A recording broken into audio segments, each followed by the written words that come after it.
The Hunt is no stranger to controversy. Pushed back from its original September 2019 release date, the production team thought that the premise of hunting humans would be sensitive viewing for moviegoers dealing with recent mass shootings in Dayton, Ohio, and El Paso, Texas at the time.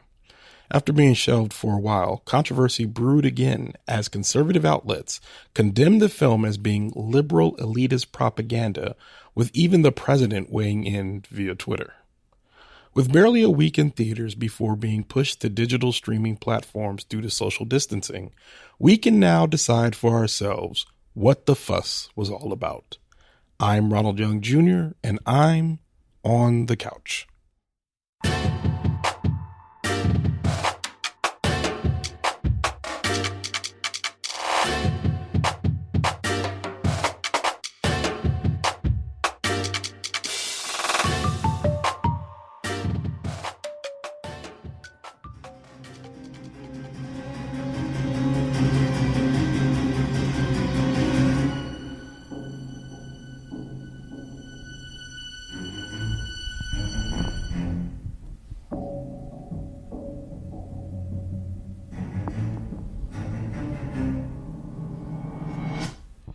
All right, this is Ronald, and I am on the couch.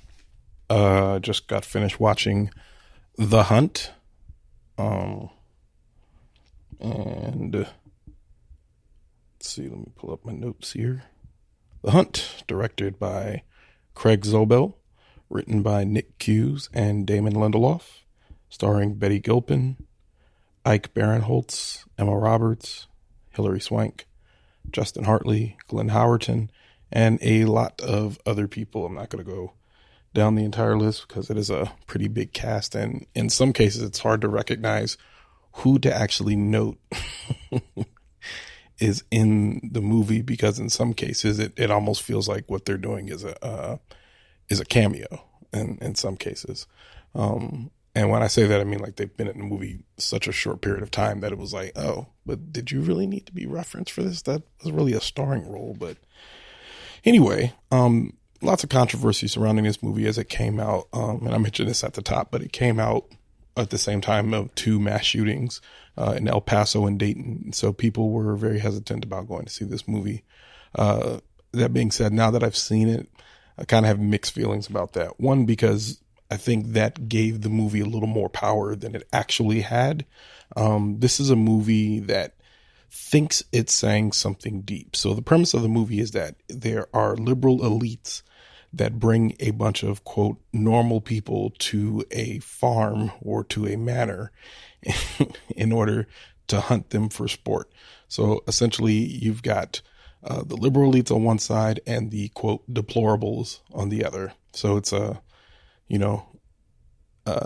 kind of pushing us to think MAGA folks versus liberal snowflakes. I think this movie thinks it's making a strong commentary because it lampoons both sides, and I think it thinks it's making like some sort of like greater point or making some sort of satirical point that it'll give us time to think about. But the movie it's just not good enough to be doing what it thinks it's doing. That's the problem. You turn on a movie like this, and the first thing I think is, as soon as it starts, I think of movies like Snakes on a Plane, Hostel, The Belko Experiment, all of the Purge series.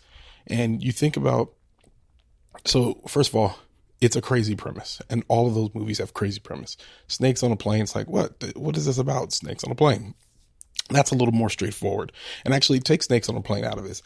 It's similar in the fact that this movie is comically gory, same way that Snakes on a Plane was, but that's where the similarities end.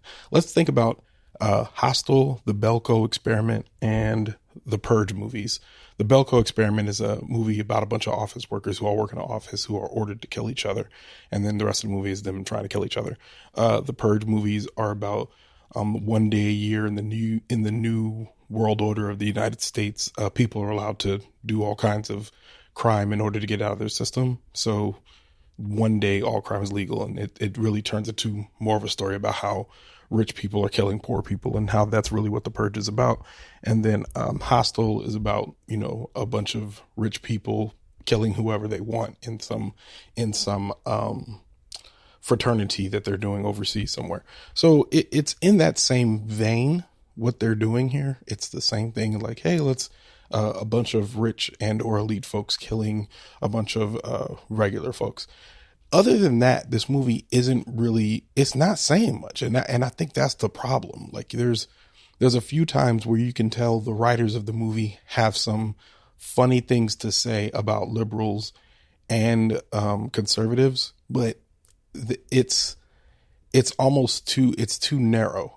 There's no nuance there whatsoever. All of the conversation doesn't even feel nuanced.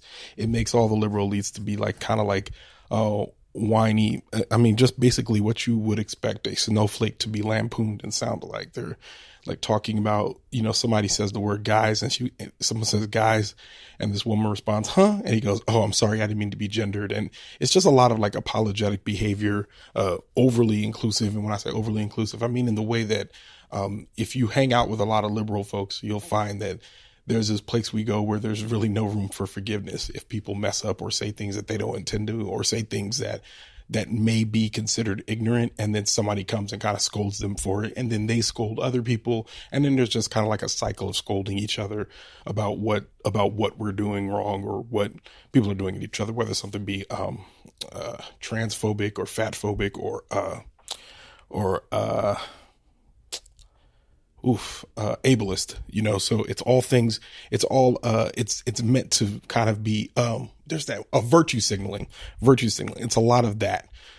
So it's, that's kind of what they're using to make fun of the liberals. But then the problem is the movie doesn't really set up much of the story itself. It doesn't tell me why I should care or why it's important that these liberal elites are doing this. And it almost feels like, I mean, to be honest, I'm fairly certain that the writers of this movie thought that they had a good idea. They wrote it and then they pitched it as a joke. I'm dead serious. This is what I think happened. They pitched it as a joke and somebody picked it up and they're like, oh, you're going to make this. And they had a lot of fun making it, but it's not a lot of fun watching it. Like the movie, it could be funnier, and lots of times it makes jokes, but I wasn't laughing. And it wasn't because I'm like, I don't think like making fun of people could be funny, or making fun of liberals or conservatives can't be funny, but the jokes themselves they didn't land. You're sitting there watching, and you're just like, that really isn't funny. It's kind of like watching somebody like give a speech and they make a joke and then no one laughs, and it's a joke, but everyone's just like that. That's not funny. And then the speaker is so rattled by that, they just keep going, which makes it even more awkward. Instead of like, like a good comedian will be like, oh, well, that didn't go. And then that'll make people laugh. But that in this movie, it just feels like it's just forging ahead, being awkward, but not really funny. It's comically gory, but not really funny. And there's a lot of times where they try to be funny, but it's like, I'm sitting there watching, I'm like, this just isn't, nothing about this is, if you're going to try to be funny about this, I think they should have like went all the way and been way more ridiculous, like leaning into way more absurd. And I think they thought it was absurd enough, but I'm sitting here watching it and I'm like, this feels like it's too grounded in realism for it to be as absurd as y'all want it to be. Maybe they build out the world a little more. Maybe they, do a little bit more tone policing. And I don't know. There's just, I think if I were to sit down and think about it, there's like 100 ways this movie could have been way funnier. But I wrote, it's not funny enough to be funny, which I think that kind of explains it. Like I said, weak commentary. I thought it was boring. There was zero character development. The main character, Betty Gilpin, while she was fun to watch, like beating people up and just kicking butt and taking names for the whole thing, she wasn't really spectacular. And there was a moment I had where I was like, she kind of vaguely resembles Charlize Theron a lot in this movie, but she's not Charlize Theron. And I understand that they're two completely different, great actresses. But sitting there watching, I was like, there's a few times where I was like, did they want to get Charlize Theron for this movie? Because a few times it was like, it seems like she's coming off very Charlize Theron-y. But I don't think that was intentional. But a couple times I was just like, maybe they could have got her for this movie. I don't know.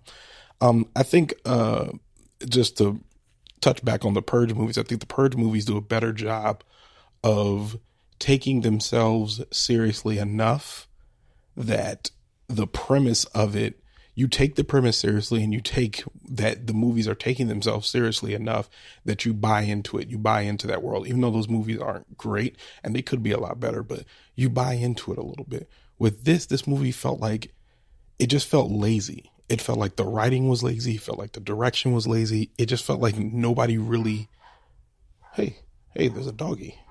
Dogs are still barking. It just didn't feel like everybody was like really checked in to do this movie. This felt like something that everybody did like on a weekend off. They're like, oh no, let's have some fun. Let's, make a film real quick. Yeah. And I think the lack of character development made me just not care what really happened to most characters. I really, slightly cared about the main character, but that was mostly because I was invested in the movie. And again, I'm sitting on my couch watching this. I would feel completely different about this in a theater. I think in the theater, I would have probably been way more outraged, but because I'm already at home, the only work I have to do is think critically enough about it to talk about it into a mic right now. But if I had to actually get up, get dressed, go to a theater, sit down, and if it's not a recliner theater, I mean, yeah, I don't understand why I would have made it. So I'm saying everything I said, think about everything I just said to say, I don't understand how this movie had any controversy. Not one bit of controversy. I mean, and conservative pundits got upset. Donald Trump tweeted about it. Everyone was like, oh, they just want to make fun of conservatives and blah, blah, blah. And I'm like, no. If you watch this movie, you guys will be like, oh, that's dumb. You guys aren't even doing a good job. There's other movies that are like completely taking down both conservatives and liberals, and the idea of being overly tone policey or overly virtue signally. There's plenty of other places, other outlets that are doing things like that are doing a bunch. Oh, excuse me. Oh, oof, sorry. That are just doing a much better job of that. Now, if you guys are listening to this, if you didn't yawn, that's because you have no empathy. So I just want to point that out. That yawn should have been contagious. You should have also yawned. I don't care if it's on a podcast. Anyway, I don't know. I'm just sitting there and thinking about it. It kind of frustrated me that there was this much hoopla over a movie that just wasn't even that good. So I wouldn't show this to your kids. If you feel like watching it, if you like run out of other things to watch, go ahead and watch this. But this is $20. So I would not pay $20 to sit on my couch and watch this, because it's okay. It's entertainment for about an hour and a half, but there's probably other things you could be watching that are readily available to you right now. There's other things you could probably, I would say if you can go find The Purge on somewhere, just watch The Purge, and it'll be way cheaper than The Hunt. Watch all three of them. There's three of them, and there's a TV series, if I'm not mistaken. The three movies themselves, which are not that great, are all better than this movie. So yeah, I would, and again, I want to stress they're not that great, but they're all better than this movie. This movie is a 1.5 of 5 stars, which is my second lowest rating. First lowest still being Once Upon a Time in Hollywood, 1 of 5 stars. Just want to echo that was a trash movie, and Tarantino should not have been celebrated for it. That being said, The Hunt, 1.5 of 5 stars. Yeah. And with that, Leaving the Theater is a production of ohitsBigRon Studios. Theme music by the mysterious Breakmaster Cylinder.